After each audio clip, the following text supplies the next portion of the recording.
La saison 4 de Stranger Things, très attendue par les fans, a fait un démarrage record pour son premier week-end de diffusion sur Netflix, à tel point que la série a battu les audiences de la saison 2 de la chronique des Bridgerton. Les fans ont été au rendez-vous pour le retour de Stranger Things. Attendue depuis 3 ans, la saison 4 de la série Netflix est enfin disponible et elle a enchanté le public, si l'on en croit les premiers retours sur les réseaux sociaux. Surtout, cette nouvelle saison, plus précisément sa première partie de 7 épisodes, a cartonné dès sa mise en ligne sur la plateforme. Elle a même battu tous les records de visionnage pour son premier week-end et fait plus fort que la saison 2 de la chronique des Bridgerton qui avait déjà fait un excellent score. C'est ce que nous apprend Deadline avec des chiffres vertigineux.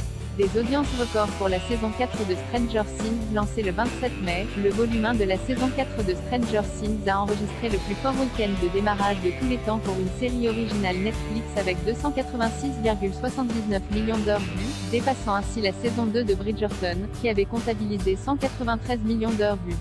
Notons tout de même que les épisodes de cette première partie de la saison 4 de Stranger Things ont une durée exceptionnellement longue, entre 1h04 et 1h40.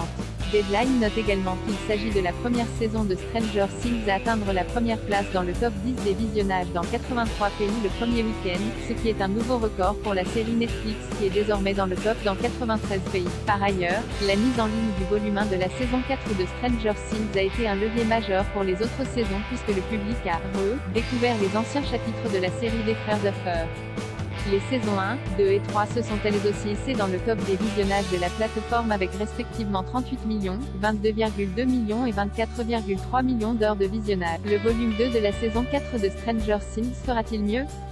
Réponse le 1er juillet pour les 2 derniers épisodes, d'une durée respective de 1h25 et 2h30.